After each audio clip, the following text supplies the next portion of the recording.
know, it seems like it's been years since October. After the festival, there was this election and all the emotions surrounding that. And then there was Thanksgiving. And now we're heading into the strangest holiday season ever. Virtual parties, gifts ordered online, etc. But we do what we have to do, and we hope everyone is staying home and staying safe this holiday season. I'm planning to drive around and check out holiday lights myself. Talk about social distancing. You don't even have to leave your car. And did you know that you can actually stream the Nutcracker? So tonight I'm drinking a nice, spicy varietal wine, a holiday red, of course. What are you drinking? Well, let's see. I'm having a beer made in Cooperstown, New York. But I'll click the thing too. Oh, we can't vote.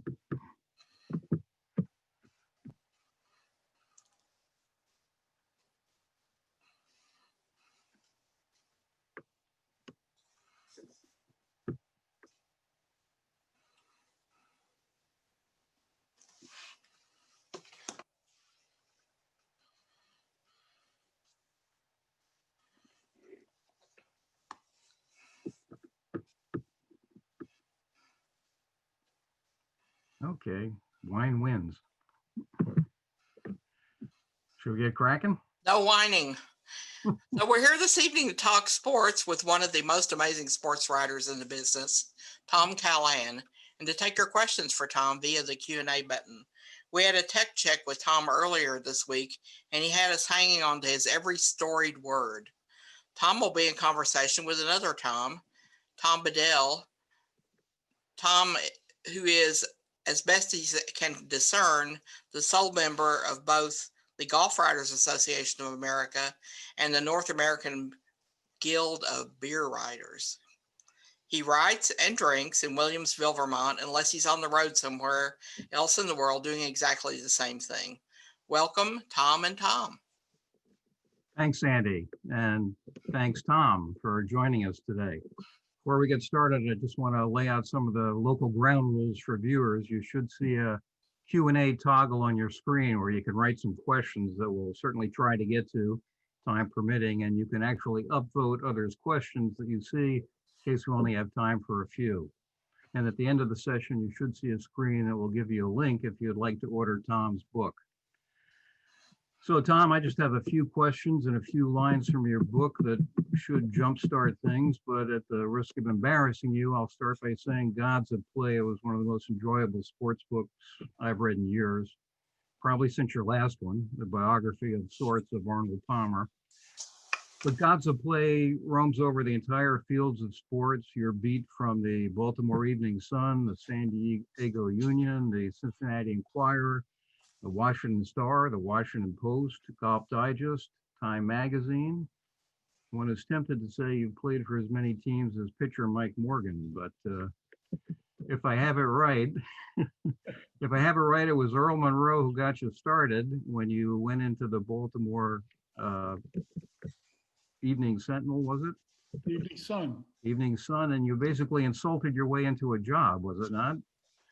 Yeah, I thought I wanted to be a writer. I was halfway through my senior year of college. I didn't have any idea what an English major does to make a living. So I walked into the Evening Sun.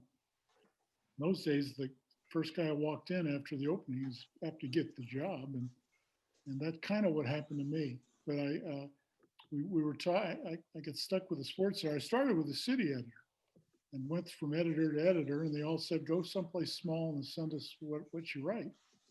And I ended up with the sports editor, and I mentioned to him that I'd just seen this basketball player from Winston-Salem, Earl Monroe. And I was in Akron, and my little school, Mount St. Mary's, played against Winston-Salem in that tournament. And so I'm talking about Earl Monroe. And the sports editor, he was trying to be nice to me, and he said, well, have you seen the Bullets play much time? He said, have you seen Don Hole? And me being me, especially at 20 years old, I said, if the Bullets had this guy, Don Hole wouldn't be playing, you know? And I could tell he took some slight offense. He was this punk kid from a jerkwater school. telling me some guy I never heard of is better than Don Old.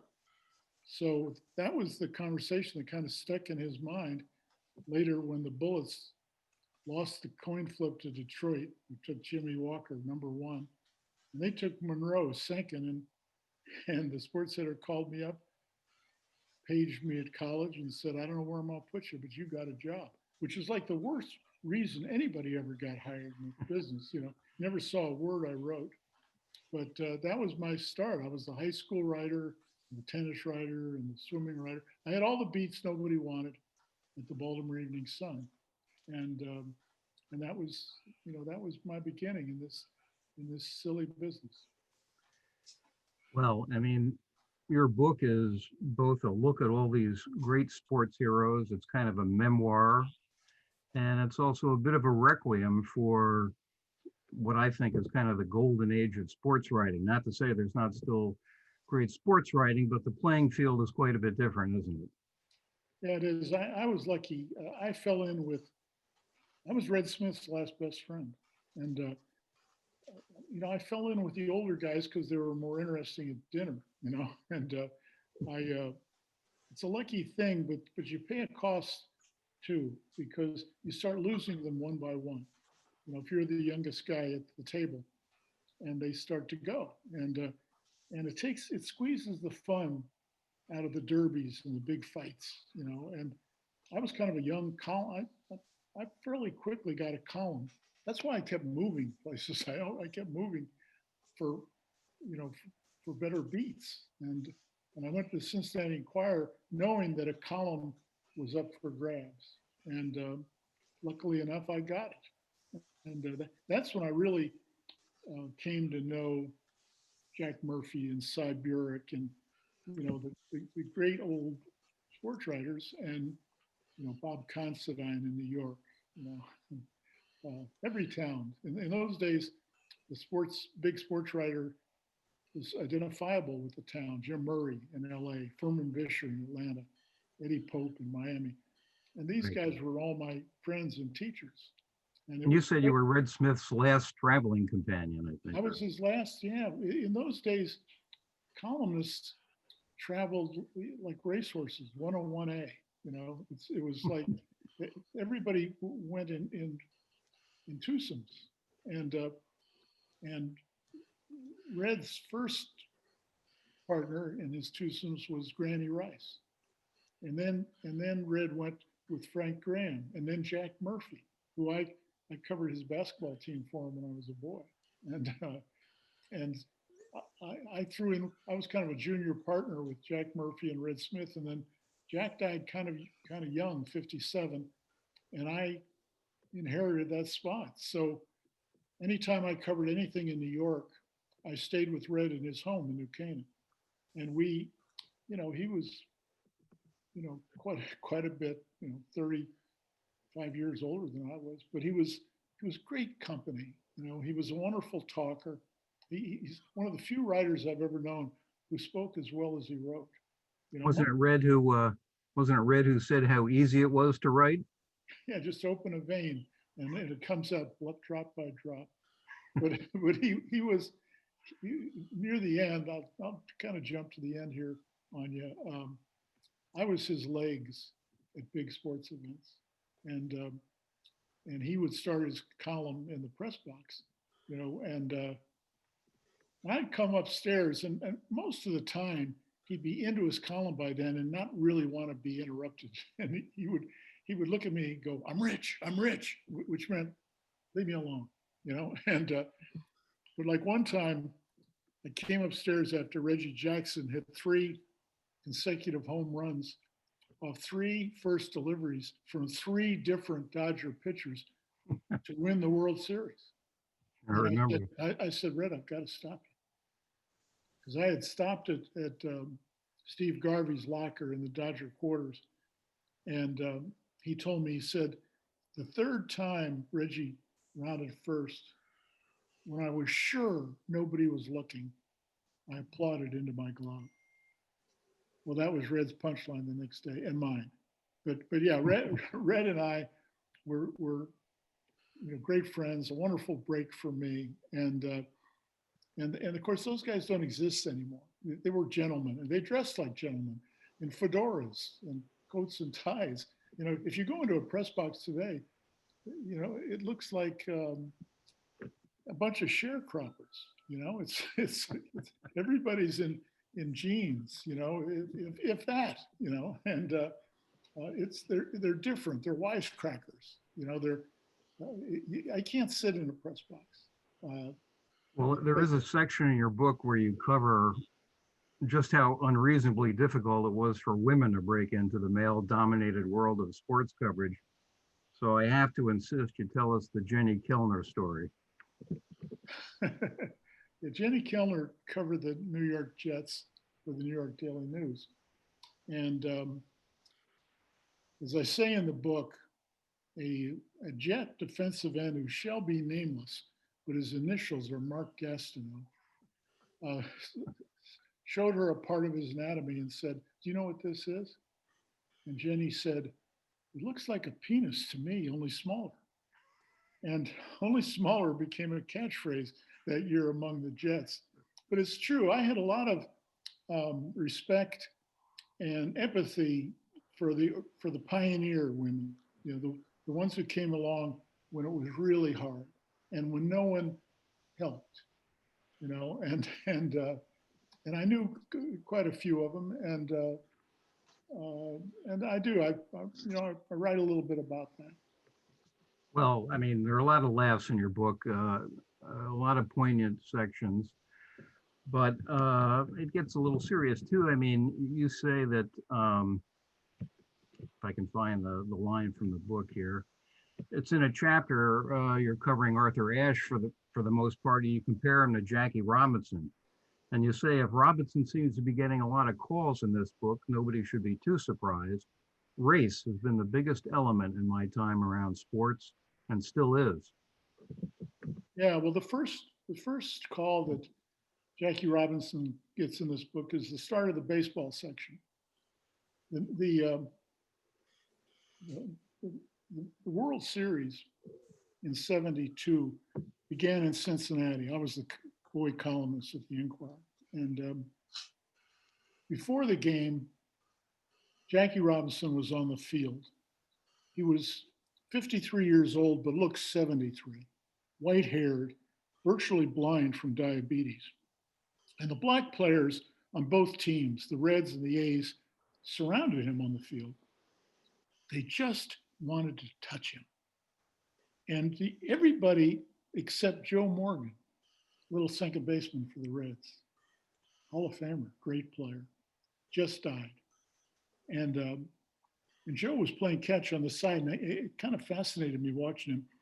So now the message comes over the loudspeaker for the non-uniform personnel to get off the field. And Morgan goes up behind Robinson, and he doesn't say, "This is Joe Morgan." He simply says, in a voice so low, I had to lean in to hear him, "Thank you." And without turning around, Robinson said, "You're welcome." And I followed Robinson into the Reds dugout, and they led him up the ramp into the clubhouse where Jim Murray of the LA Times was standing. And one of the funniest guys who ever lived, Jim. But this is one of his sweeter moments. And he walked up to Robinson and he said, "Jackie, it's Jim Murray." And Robinson said, "Oh, Jim, I wish I could see you again." And Murray said, "No, Jackie, I wish we could see you again." And I'll tell you something funny, Tom. Murray didn't use that line. I looked at his paper the next day. I did. But I looked in his column the next day. He didn't use that line, which surprised me. But yeah, that's the first time Robinson appears. Of course, Robinson went to UCLA, as did Ashe. I got to know Ashe from Wimbledon. You know, we were crossword puzzle friends, Ashe and I. You know, no trip was too long. You know, no premium too much to pay to get a Sunday New York Times in London. And so Ashe and I, we do the crossword puzzle. And I knew he had AIDS long before most people did, because Frank DeFord told me, great writer at Sports Illustrated, asked Arthur's permission to tell me. And because he kept it under wraps for several years. Right. And but he finally had to call a press conference and declare, because USA Today was going to beat him to the punch. He was trying to talk them out of the scoop, but he knew he was losing the argument. So he called this press conference in New York, incredibly sad, and he's there with his wife and his 5-year-old daughter, and he just told the truth. He had tested positive for HIV. And you could look at him and kind of see it in the rivulets in his face. And I'll kind of jump to the end here, Anya. I was his legs at big sports events, and he would start his column in the press box, and I'd come upstairs, and most of the time he'd be into his column by then and not really want to be interrupted. And he would look at me and go, I'm rich, which meant leave me alone, And but like one time, I came upstairs after Reggie Jackson hit 3 consecutive home runs off 3 first deliveries from 3 different Dodger pitchers to win the World Series. I remember. I said, Red, I've got to stop you. Because I had stopped at Steve Garvey's locker in the Dodger quarters. And he told me, he said, the 3rd time Reggie rounded first, when I was sure nobody was looking, I applauded into my glove. Well, that was Red's punchline the next day, and mine. But yeah, Red and I were great friends, a wonderful break for me. And of course, those guys don't exist anymore. They were gentlemen, and they dressed like gentlemen in fedoras and coats and ties. If you go into a press box today, it looks like a bunch of sharecroppers. It's everybody's in jeans. If that. And they're different. They're wisecrackers. I can't sit in a press box.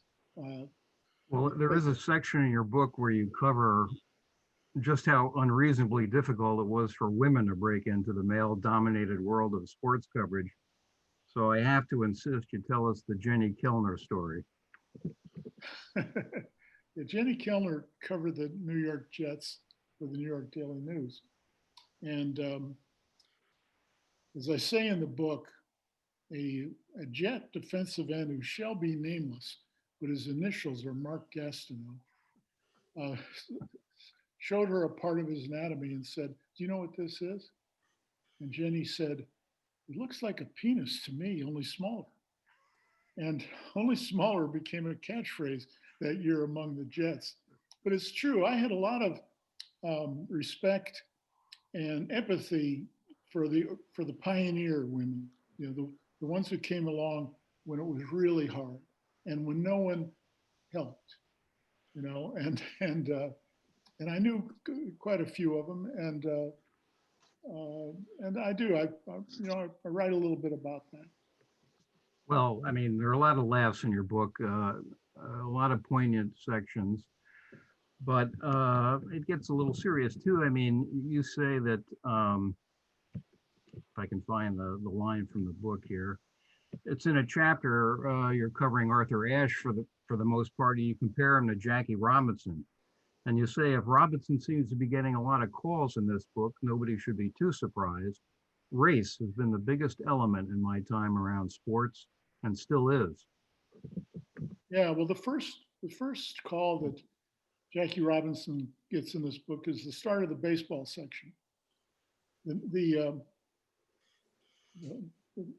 World Series in '72 began in Cincinnati. I was the boy columnist at the Inquirer. And before the game, Jackie Robinson was on the field. He was 53 years old, but looked 73, white-haired, virtually blind from diabetes. And the black players on both teams, the Reds and the A's, surrounded him on the field. They just wanted to touch him.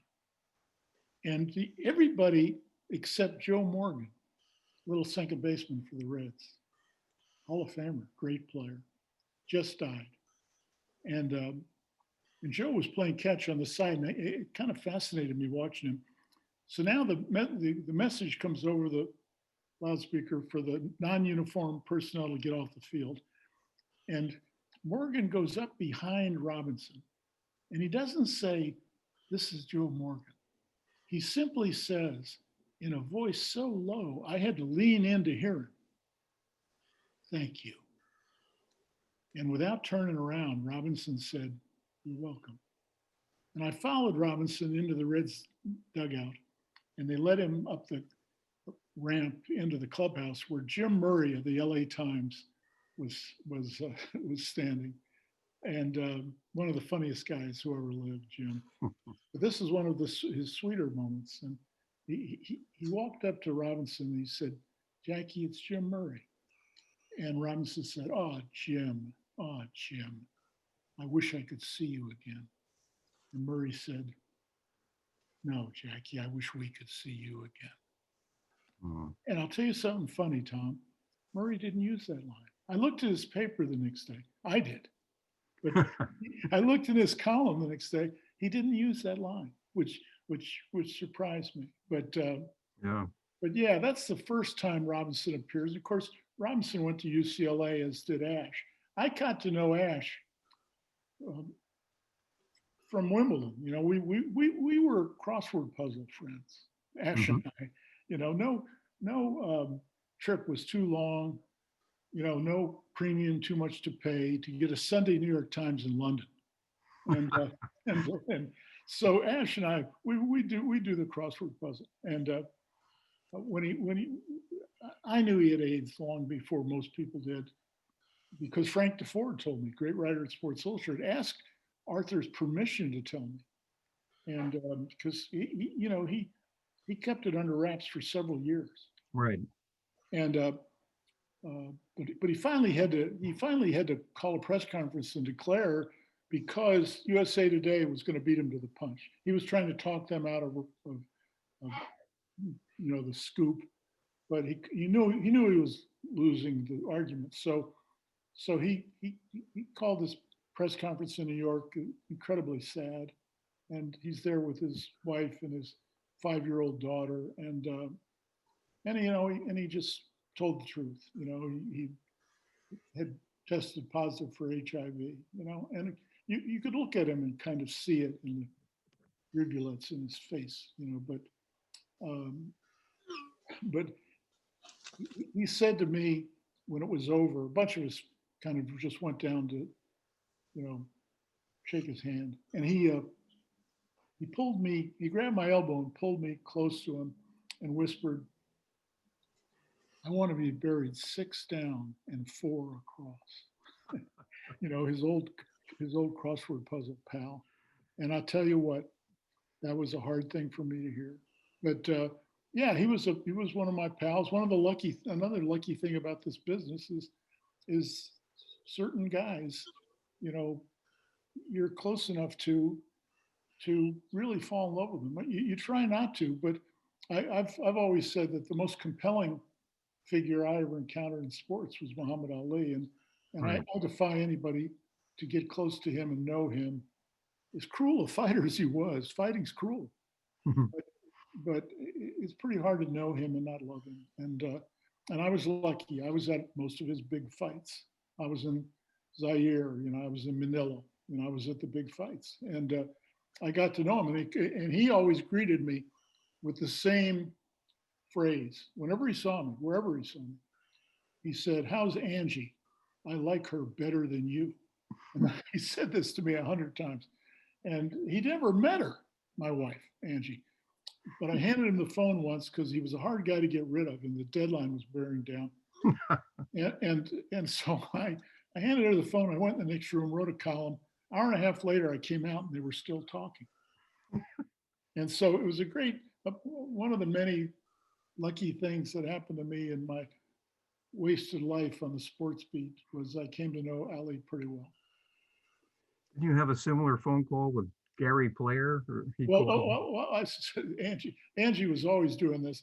She once said to me, or she once answered the phone and she's talking for about 20 minutes and I stopped listening and then she turned away from the phone and said, "It's for you, Gary Player." But yeah, I was lucky. I had a wife who didn't know anything about sports or care anything about sports, but she did all the heavy lifting at home while I was at the playoffs, so that was really another piece of good fortune. She gets a few calls in the book, Yes, she does. you Yes, she know, does. I'm not so sure. I don't know where she stands on that yet because we haven't talked except just really briefly about the book. Yeah, okay. Well, listen, you say in a chapter about football, it wasn't until I covered football for a while that I knew I hated it. Can you elaborate on that one a little? Well, yeah, I played. In high school, I played freshman, junior varsity football. And I didn't know I hated it then, but I probably did. And I came to know so many damaged players. Yeah. And some of the damage is beyond heartbreaking.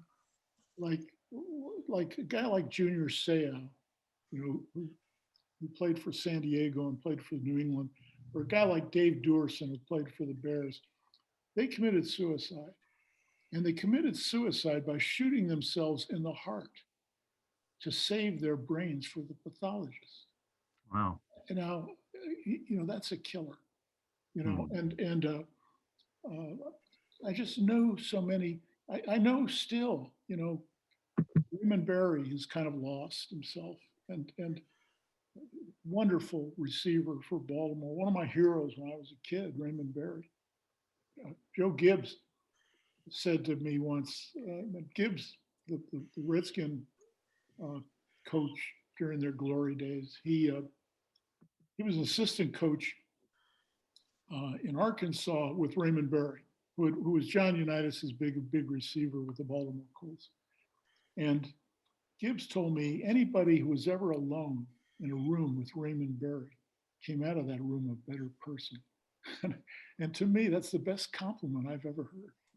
And I met Raymond Berry in an NFL locker room in Baltimore when I was like a week out of college, and he tapped me on the shoulder. I turned around, it's Raymond Berry. And he said, "You're the lostest looking guy I've ever seen in here. Who are you?" And I said, "I'm Tom Callahan. I'm with the Evening Sun." We talked for about 2 minutes. And he said, "Who do you want to talk to?" I said, "Unitas." He goes in, he grabs John Unitas and pulls him away from the real writers and says, "John, this is a good friend of mine, Tom Callahan. We met 5 minutes earlier. This is a good friend of mine, Tom Callahan. He's got some things he wants to ask you." And Unitas said, "How are you, Tommy? Good to see you." And that from then on, I was Tommy to Unitas for the rest of his life. But now I've heard through friends that Raymond's lost himself. And I write a little bit about John Mackey, the great tight end, because I knew him when he was himself, when he was an articulate, smart, the first president of the Players Association. But at the end, he was lost in dementia.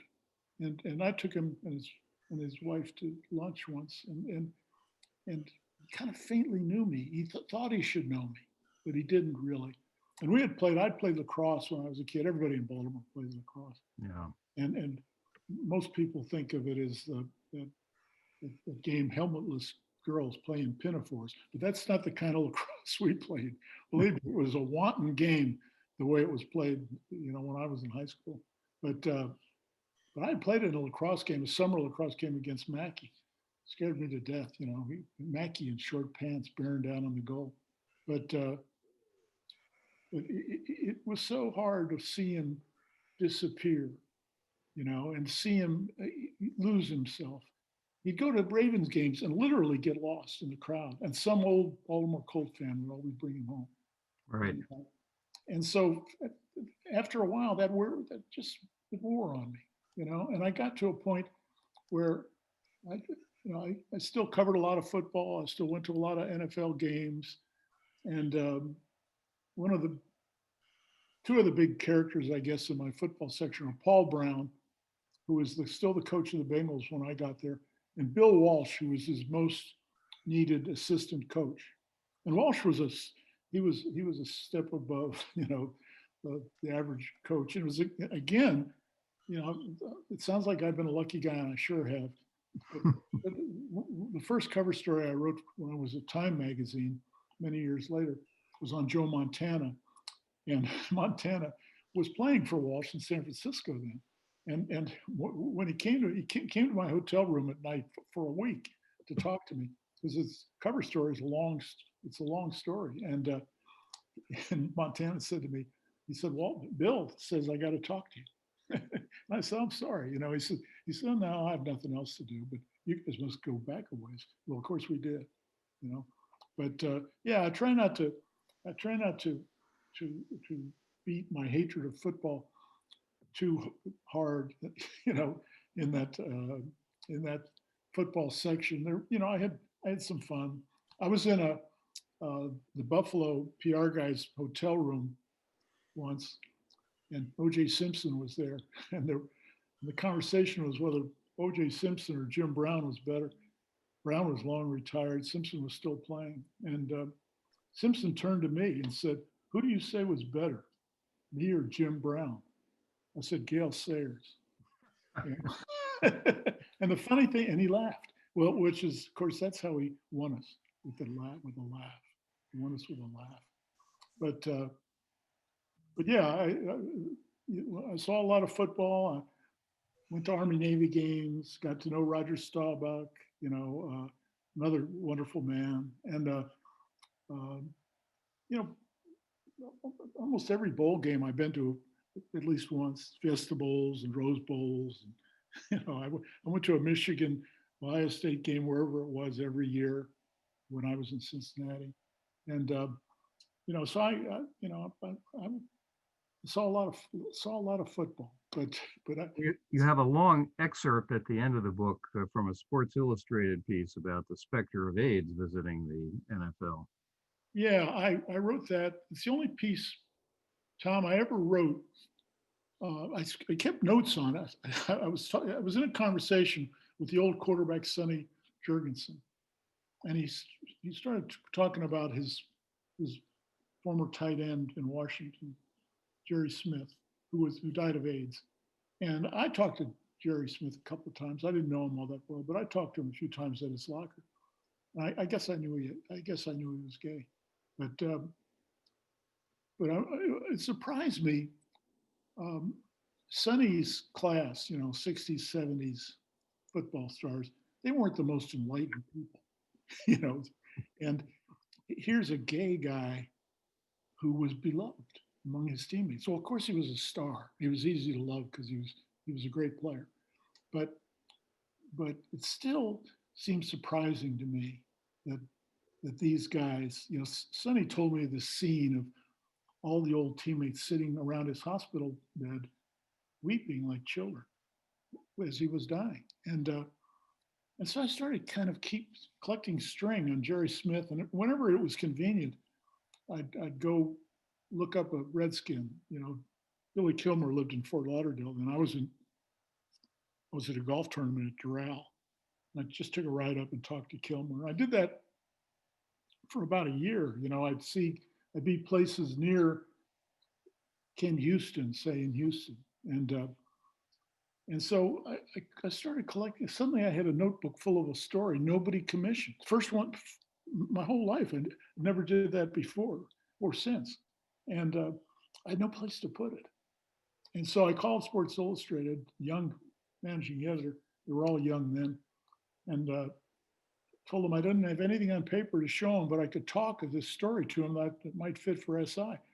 And so I exactly as Sonny had described the hospital setting to me, I described it for the editor, and he said, "Sold." And I said, "It's not going to be short." He said, "Let it breathe," which was great. And then it ran under the headline, "He was one of us." there are only two pieces really in this book. Well, actually three. There are two pieces in this book that appeared elsewhere. One is the long piece on Jerry Smith, who was in Sports Illustrated. And the other is an obit I wrote for the Washington Post on Ashe. Most of the Ashe chapter, is fresh, but in italics, like Smith, I put the obit I wrote for the Washington Post when I went to Arthur's funeral. And then there's the third piece that no one would of course recognize. Very early on in the book, I include a fight story I wrote for the Evening Sun. This is a long time ago, 1967. It was just a little fight story, by way of saying where I was going, how I was learning, what I was trying to be and do. And but those are the only three pieces that appeared elsewhere. I had to get permission, from all three places, and luckily I got permission. Well, there's just an endless stream of great stories in the book. There's no question about it. So here's a softball question for you. Should Pete Rose be in the Hall of Fame? I don't care. I don't think so, and I don't care. And I've told Pete Rose that, because to me, you don't need the sports writers to vote on whether a guy's a Hall of Famer if he's got more hits than anybody else who ever lived. He had 4,256 hits. If a guy gets 3,000 hits, they stuff and mount him in a gallery, and Pete has more than 3,000 singles, and of course it doesn't make him feel any better. He's desperate to be in. Right. And the funny thing is, if you go into Cooperstown, almost the first thing you see is a picture of Pete. He's on the wall getting his record hit, 41.92, when he went by Ty Cobb. He's on the wall. Aaron's on the wall. Bonds. And Ruth, I mean, full murals of them.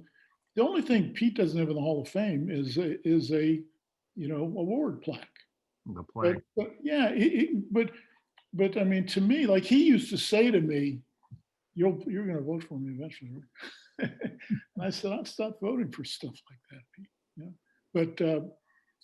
But I mean, I knew him well enough to have fights with him and have some decent times with him too. I mean, he had charms. He was an incredibly kind of rough-hewn guy, but there, I've seen him in sweet moments.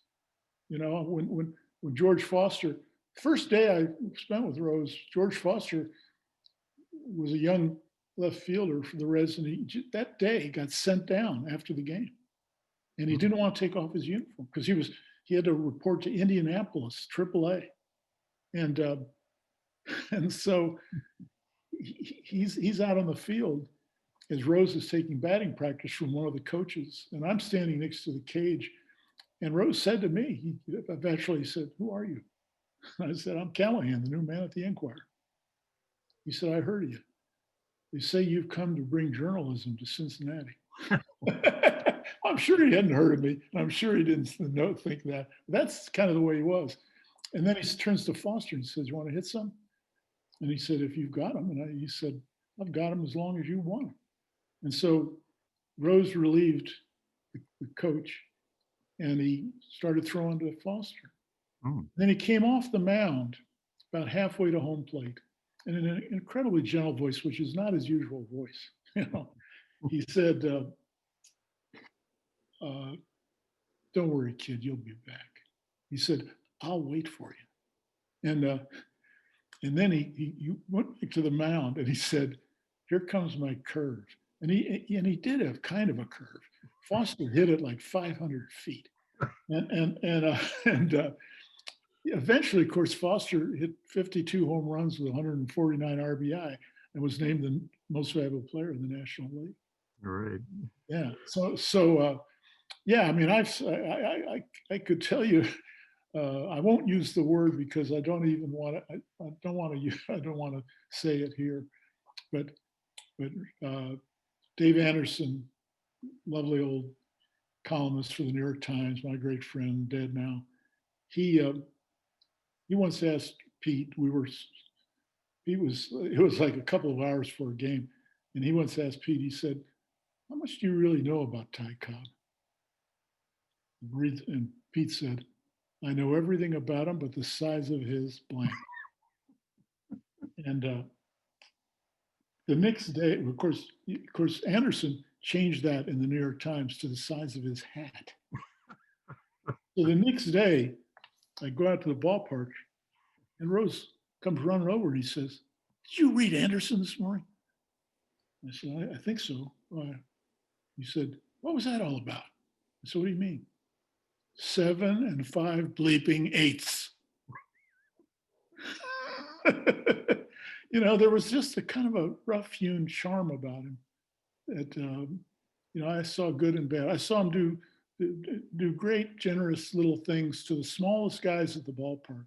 The guy selling the hot dogs. I mean, he had saving graces, but he could be awfully crude, incredibly crude.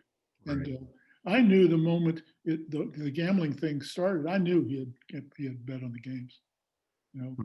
Please, because he talked about gambling all the time. Right. It was a shame that I wasn't smart enough to latch onto that early on. He used to tell stories about speakeasies that he stole from Wade Hoyt, the old colored guy at the old Hall of Fame pitcher for the Yankees, Wade Hoyt, schoolboy Hoyt. And Pete traded his childhood memories for Hoyt's, so he would tell all these stories about Pete Rose about Babe Ruth and his what the terry cloth robe he wore. He died. Pete was 7 when Ruth died, but Pete knew everything about him, and he just. I saw him in so many different ways. If I could sit down with the commissioner and kind of explain to him the good and the bad, maybe he'd have a chance. But as I say, I don't really care because he doesn't, he doesn't need Murray Chass or somebody to vote. He was a good player, I mean, just look at the numbers, Right. It's incredible. You can't break that record because you almost have to be a switch hitter. You have to be a leadoff man. You have to be on teams with bad pitching, so they never take you out in the late innings, so you can get enough at bats, to get that many hits. And phenomenal. Yeah. But yeah, I mean, I wish people saw the guy I saw, and as I say, he wasn't perfect. We had a couple of real shouting matches. He saw me at spring training once, said, if you'd have been here last week, I'd have kicked your ass. And I said, here I am right now. And he said, if I thought you'd fight back, I would. I said, put that worry out of your mind. I always fight back. I wouldn't want to fight Pete Rose, to be honest with you, but I fought Sonny Liston, so I'm not going to back down from Pete Rose. Oh yeah, tell us the Sonny Liston story. No, the Sonny Liston story is early on in his career when I was still in Baltimore, and boxing was one of my beats because nobody else wanted to be in Dundalk, late at night where they had club fights. And but they finally got a fairly big fight. Sonny Liston was fighting Amos Big Train Lincoln in the Civic Center. And he came into the wrong airport. He came into Dulles instead of National. And I went out with the promoter to pick him up at Dulles. He was there with his wife. And I'm trying to interview him in the car. And Geraldine, his wife, she says, please, Sonny, please, Sonny, please. He won't answer any of my questions. So I finally just shut up. And now we get to the Belvedere Hotel, and the matchmaker shows up, and they tell him what had happened, and he kind of begged Liston. He said, this will do us some good tomorrow in the paper. Sonny, talk to this kid. So I was 21, and so we went upstairs, and there was a suite, and we went into the second room in the suite, and he's kind of sitting on the desk, and I'm sitting on the bed. And I ask him a question, he doesn't answer it. I ask him another one, he doesn't. Now I've kind of stopped thinking about the questions. I'm looking at the door, and eventually I'm looking down at a bio in my hand. And I said, "Is this right, Sonny? Are you only 36 years old?" And he vaulted off the desk and he grabbed me. And we were nose to nose. Our noses were flattened on each other's faces. And in a slow voice, he said, "Anyone who says I'm not 36 years old has called my mother a liar." Well, I didn't want to call his mother a liar, So I put my face in his chest and I decided I threw a couple of roundhouses. I was in the Marine Corps. I'd been in a fight before, but not with a former heavyweight champion of the world. And luckily, he didn't want to hit me or hurt me because he didn't want to hurt his hands. He was just trying to bully me. It was just a kind of a joke that got out of hand. But yeah, I mean, I was kind of famous in the fight business for that for a long time. That one of his cornermen was a little guy named Dick Sadler, who was Foreman's guy in Africa. He was his cornerman. And he ran the length of the Memling Hotel when he spotted me screaming, "Dancing with Sonny Liston, dancing with Sonny Liston," And yeah, so that was my identity. Ali made me tell that story about 3 times a trip. Wherever we were, I always had to tell the story of dancing with Sonny Liston. Listen, I just heard from the peanut gallery, my wife, that she had a question. So I'll remind people that there's a Q&A thing there that you can ask a few, and maybe we should field a few of these, Tom. Absolutely, I'd like to. There's one here from another Tom, an old buddy of mine, Tom Mackin, who asks, "Is there any sporting event you wish you would cover but never got the chance to?" Probably I'd have to think about it, though. I can't remember. The funny thing is, I got to pretty much everything. Yeah. And when I started writing these stories, it surprised me. It isn't the big events that I write about. Like I was at many NBA championships, and Bird and Gretzky were on the cover of Time. And, Kareem, but when it came to write my Kareem memory, I settled on, I was in a hotel with Kareem in Houston. And he told me he had a hard time. It's near the end of his career. And he said he had searched and searched for role models and never could find one. And I said, "Yeah, but you eventually did." He said, "Yes." I said, "Who were they?" He said, "I'm not sure I want to say." I said, "Wilt Chamberlain?" He said, "Are you crazy?" He said, we laughed together, but he stopped first. Then in an incredibly soft voice, he said, "The Empire State Building, the redwood trees." Well, you can't think of a better answer to that, Yeah. So if somebody said to me, "You wish you were at,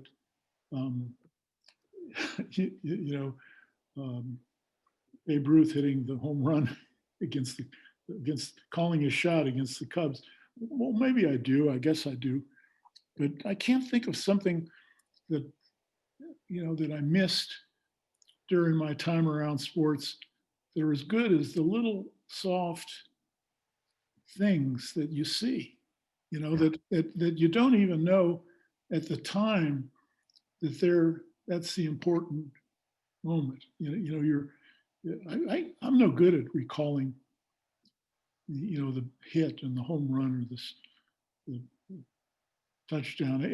In the '75 World Series, when in that great 12-inning game where Carlton Fisk hits the home run, to win it in the 12th, tie the series. I'm writing a column back to my paper and it's after midnight, and I keep sending different endings to it. I hardly remember that game. You know, Joe Morgan hit a ball, looks like it's the winning home run, and it's Dewey Evans catches it. And now I sent about 10 different endings to that column, and I can't remember anything about the game. But I can remember.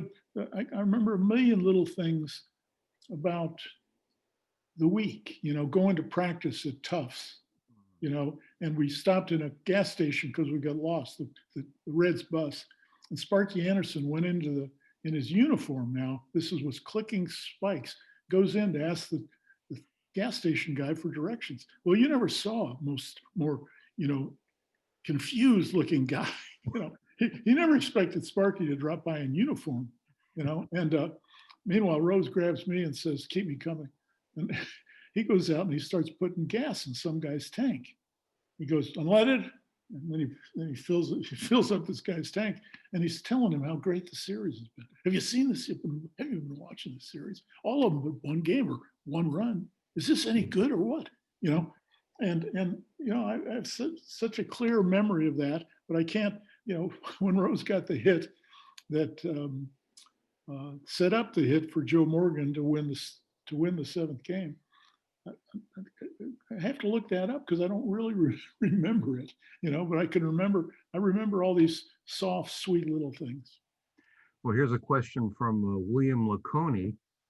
As a longtime sports writer and editor myself, mainly with the Atlantic City Press, I've always admired your work and find this discussion fascinating. I was wondering, what is the single most memorable game or event you ever covered? And he says his was the Christian Lattner game, Kentucky Duke, in the 1992 East Region Final in Philly. He's now a news editor with the Brattleboro Reformer. Oh, I was at that game, and I can see how it would be high up. You might laugh at this, but the event that got me, maybe because it took me by surprise, was Secretariat's Belmont Stakes. I decided to watch that race. I barely know which end of a horse eats. And Bill Knack, my great friend, Sports Illustrated, he used to drag me around and explain things to me. And but I'm standing at the finish line for the Belmont, and it's a 5-horse race. And because I can't see across all the machinery in the infield, so I can't see the horses once they're in the backstretch out of sight. I know he's leading because they have 1, 2, 3, and 4. I know the first 4 horses, and but I don't know enough about it to read the splits and to understand the timing and everything. But now Secretariat comes into the home stretch alone, and he keeps coming and coming, and he's still alone. And I'm going, where's the field? What happened? And I didn't have any idea that the second horse was 31 lengths behind. And I'm watching Ron Turcotte, the jockey, and he's turned left. Yeah, he's looking left because he can understand the splits. And he's deciding, do I urge him? Do I hit him? And he decides yes, and proceeds to run the fastest 1.5 miles ever to this day. Nothing from 1974, humans or animals, is still the record, except that 1.5 miles is still the record. And I'm telling you, when Secretariat bore down, on the finish line alone, it just went up and down my spine.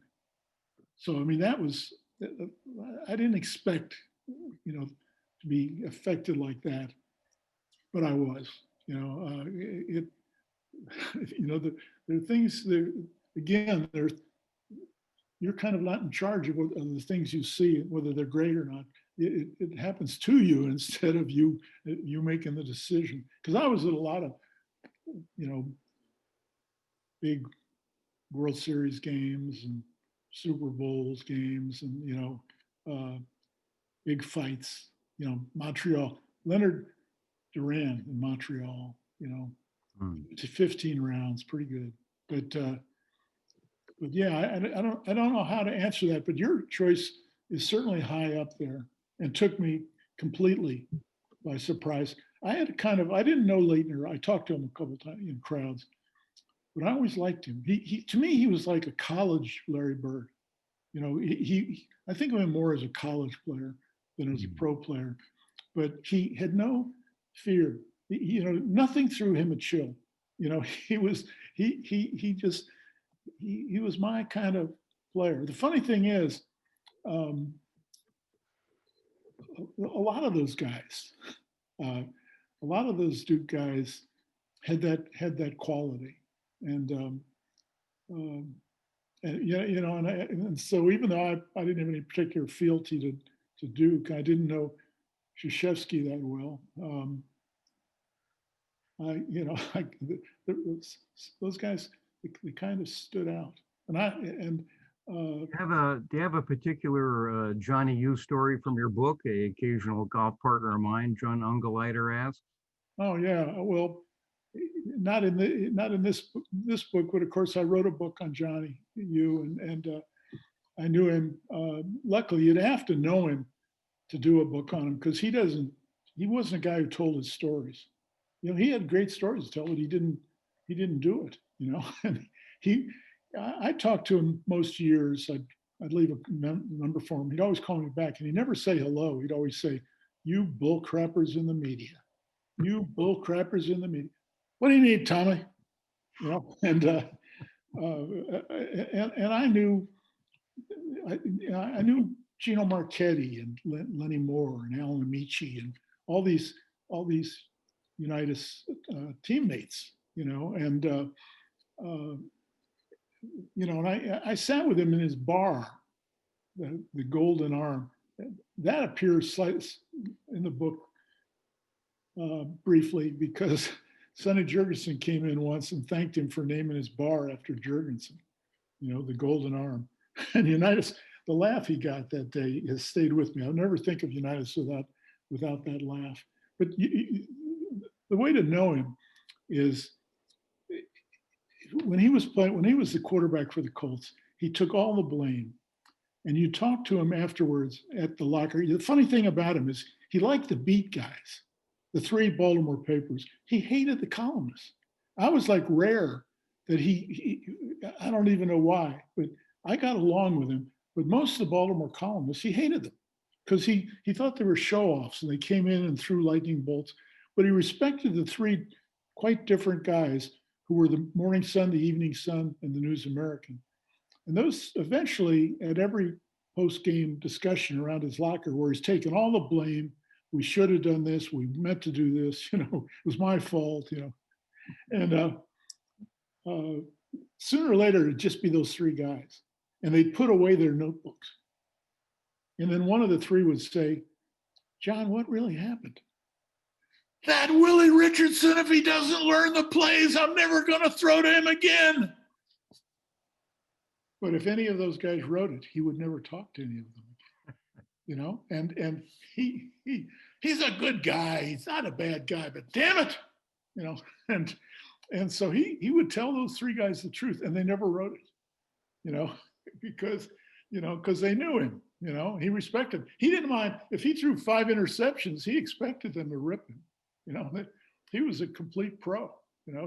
He expected them to rip him, but yeah, he was kind of one of a kind, and most of his contemporaries, like I read a little bit about Bobby Lane in this newest book, just because, you know, Bobby Lane,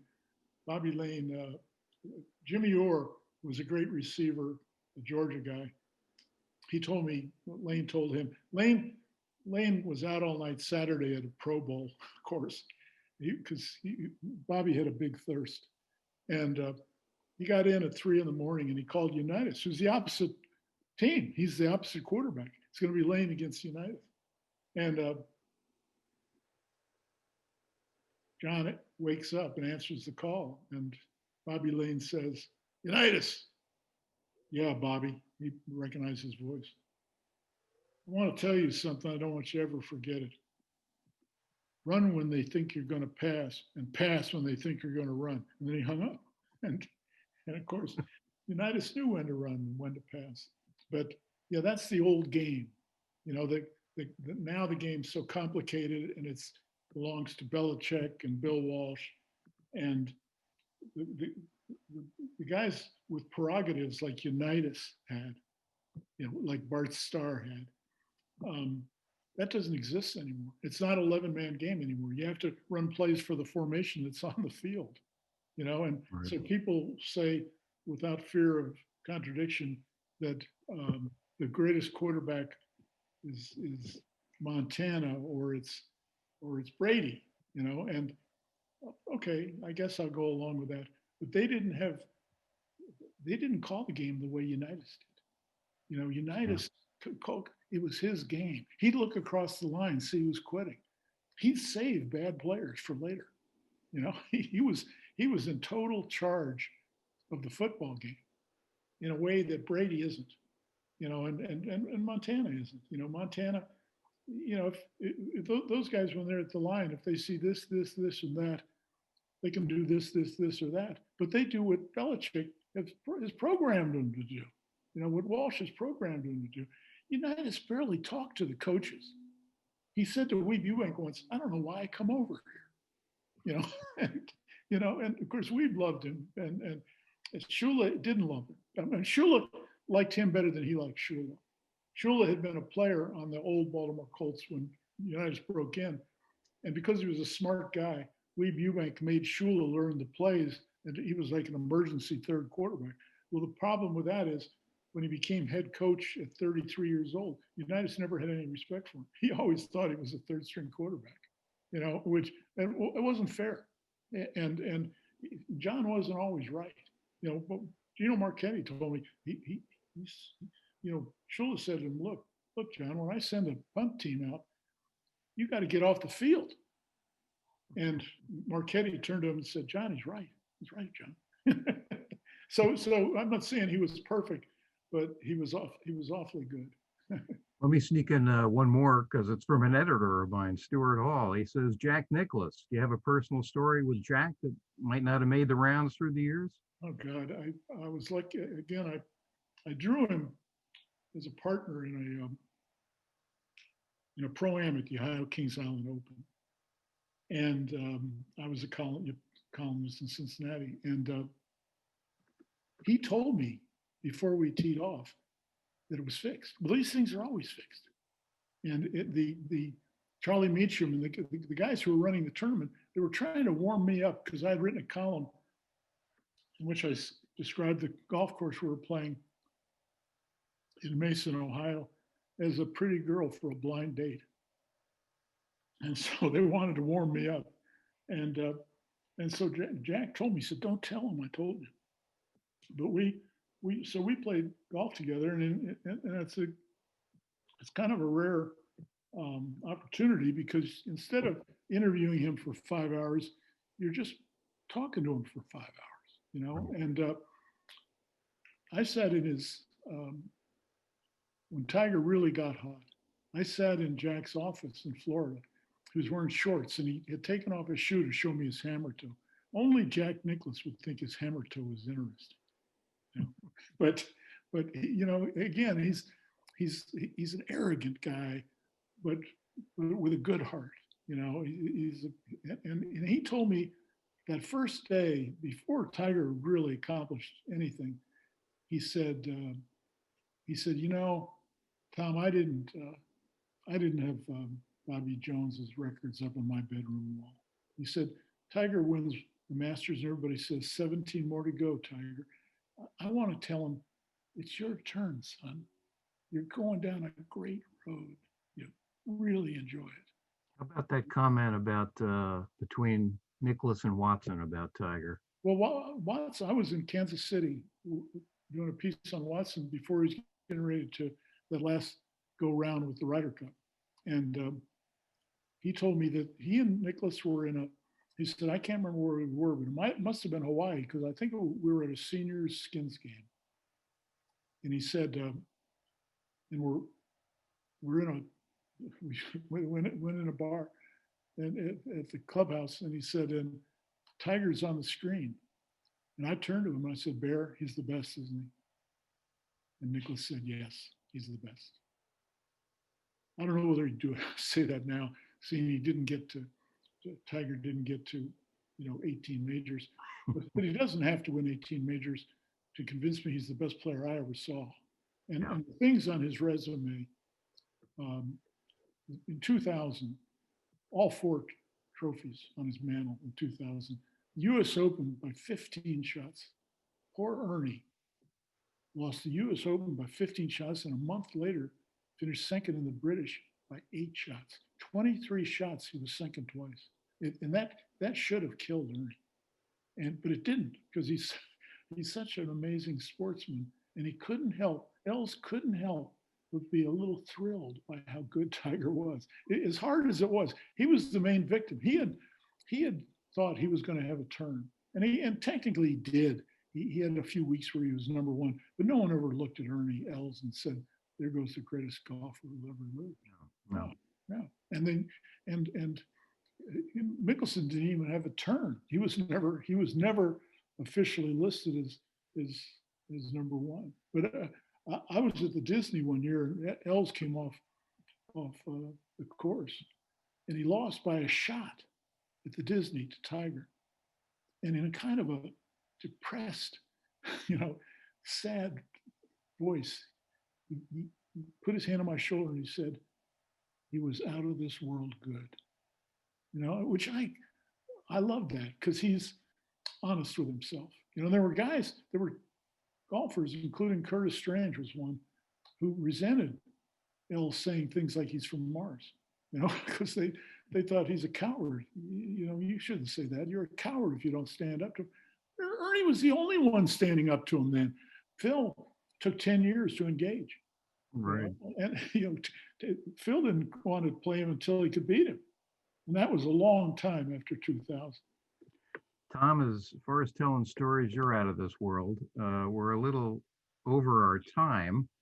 I'm just wondering if it's okay if we keep on going, if the powers that be could clue me in here, because we do have a few more questions from folks. I'll just keep going until I hear otherwise, if it's okay with you. Yeah, I'll try to be better at answering. Do you know Tim? Bill Hart asked, "Do you know Tim Cohan, who was the sports editor of Look magazine at one time? His son was my basketball coach at Manhattanville College back in '78, '79. I don't think our paths crossed. I could be wrong about that. I knew the name. I knew his name, but I can't. I don't think we were ever in the same room together. Well, here are 2 questions maybe I'll try to put together for Michael Bosworth and Fabio Girelli Carisi. Michael asks, "What do you think about baseball today?" And Fabio says, "Which among the major sports is going to be the first one to fade away?" Gosh.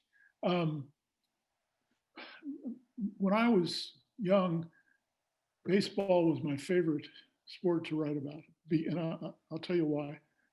Because of accessibility. You could talk to the manager right up to the first pitch. You could sit in the dugout with players. It was so accessible. They do it every day. So it's not like football. Football was the hardest game for me to warm up to. And the players in football, a lot of them only bring dop kits. They don't even have a change of clothes.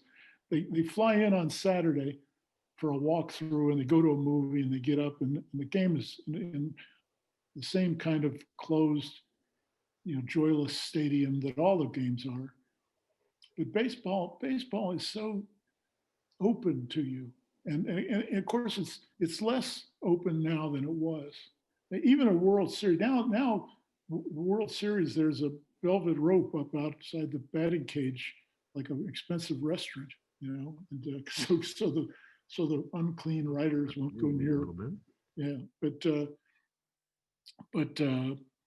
yeah, it's I stood at those batting cages as players would go out. They go get take 3 or 4 hits, they come back to you and resume your conversation. Then they go back and hit 3 or 4. There was a Our producer can help us. Whoop. there was a great charm to it, and so it was my favorite. And being a newspaper guy, the baseball guy, he does a great service for the paper all year long. You know, there isn't all that much news, you know, in sports. Hired, fired, move the franchise. But most of the summertime is kept alive by a good baseball writer. And so I admired those guys, and I love that game. As to which of the sport is going to die, I'm afraid to say that baseball has been minimized quite a lot, you know. And you look at the empty diamonds fly over in America, you know, and you in Black America especially, you know, basketball has replaced baseball. And in my earliest days, the sports writers who were my heroes, they would no more consider going to a basketball or a hockey game. And Red Smith always said, "I'd sooner commit adultery." And of course, and then we'd say, who wouldn't? But yeah, they you know, basketball, the biggest growing sport in my time around sports, when I was a young sports writer, the Final Four was nothing special. You could call the Final Four wherever it was and say, leave me, I'm going to be driving back from spring training. Leave me a ticket at the will call. And they would. Now they wouldn't. You know, the Final Four is a big, big event now. Sure. And in the end, they talk about the NBA all year long, which they never did. I mean, I covered NBA teams. I covered the San Diego Rockets for a couple of seasons, and I covered the last season of the Cincinnati Royals, who were coached by Bob Cousy. And to me, it was kind of one of the things I liked about it was unpopular. You know, there were only 2,000 people in the stands. You know, at the teams I covered. Of course, New York would be sold out, Madison Square Garden. But that made it all the more romantic to me that, you know, in those days it was, you know, 12 players, one coach, not another coach, you know, and maybe one writer. And you're going into Madison Square Garden to play the Knicks and their 19,500 customers, you know, and there was something, you know, Don Quixote-ish about it, you know, that made me like it. And I liked the players. It was such a black game, of course, and it kind of taught you the black experience, or it did me. You know, they were flying every morning at 7 a.m. and they rented cars, you know, and you traveled with these guys, and you know, one night stands. It was a great education, you know, for me. So I had an affection for it that I don't now. I kind of understand Red now. Red would, you know, he hated the idea of following basketball, pituitary cases, he'd say. But yeah, you know, that's. I think baseball is a sport that might leave before basketball now. Another Tom, a good buddy of mine, Tom Herrick, says, how do you think sports in general should be handling the pandemic? Should they just, you know, cancel the rest of the NFL season at this point? Being an old fogey, I'd probably go that route. That would probably be it for me. Many years ago, in the 40s, E.B. White of the New Yorker wrote a piece called "The Decline of Sport." Recommend it to you because it was incredibly prescient. He's got giant video screens in the end zones and dirigibles flying over the stadium. This is like 1948. He imagined dirigibles over the stadium, and in his story there's a Holocaust, you know, where there's an accident involving planes and dirigibles, and it ends with the decline of sport, and people stop going to sports events. and they rediscover pleasant walks and barnyard smells, and they start living a normal life, and that's how it ends. And I guess I'm at the stage where I don't mind the pause in the sports. I don't, it'll come back, but Sure. yeah, I don't mind stepping back now. And to me, sport isn't sport without the fans. Like to me, the Masters was empty. Yeah. I found it dull. It just wasn't. You can't do it without the customers in sports. In my Baseball seemed completely artificial to me this year. I didn't even watch the World Series this year. yeah, little cardboard spectators and phony background noise, and there's certain athletes who it spoiled their chances. I'll tell you, in golf, it spoiled Rory McIlroy's chances.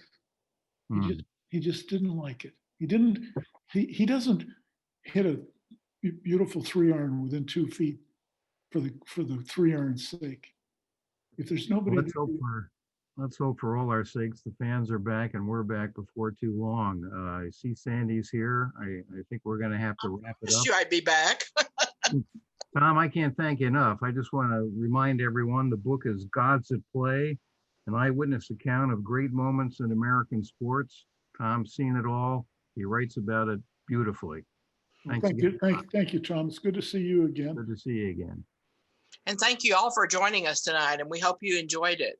And as an addendum to Tom's comment, just to remind you that the book is a perfect holiday gift for that hard-to-buy male in your family.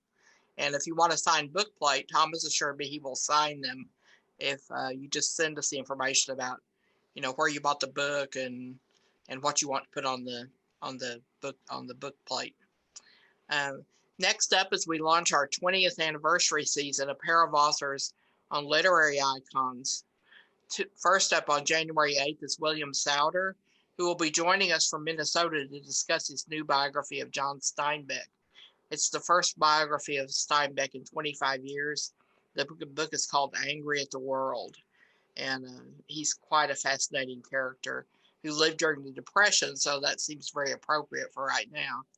And then on February 12th, Jay Perini will be here on hand to talk about his new book, Bourget and Me, and his a memoir of the time that he spent with Jorge Luis Bourget. And finally, the entire 2020 festival is up on YouTube now. If you enjoyed these events and you have not donated this year, please consider donating to the festival. Have a happy and safe and fun holiday season, and we'll see you in January. Thanks again, Tom. Thank you, Tom.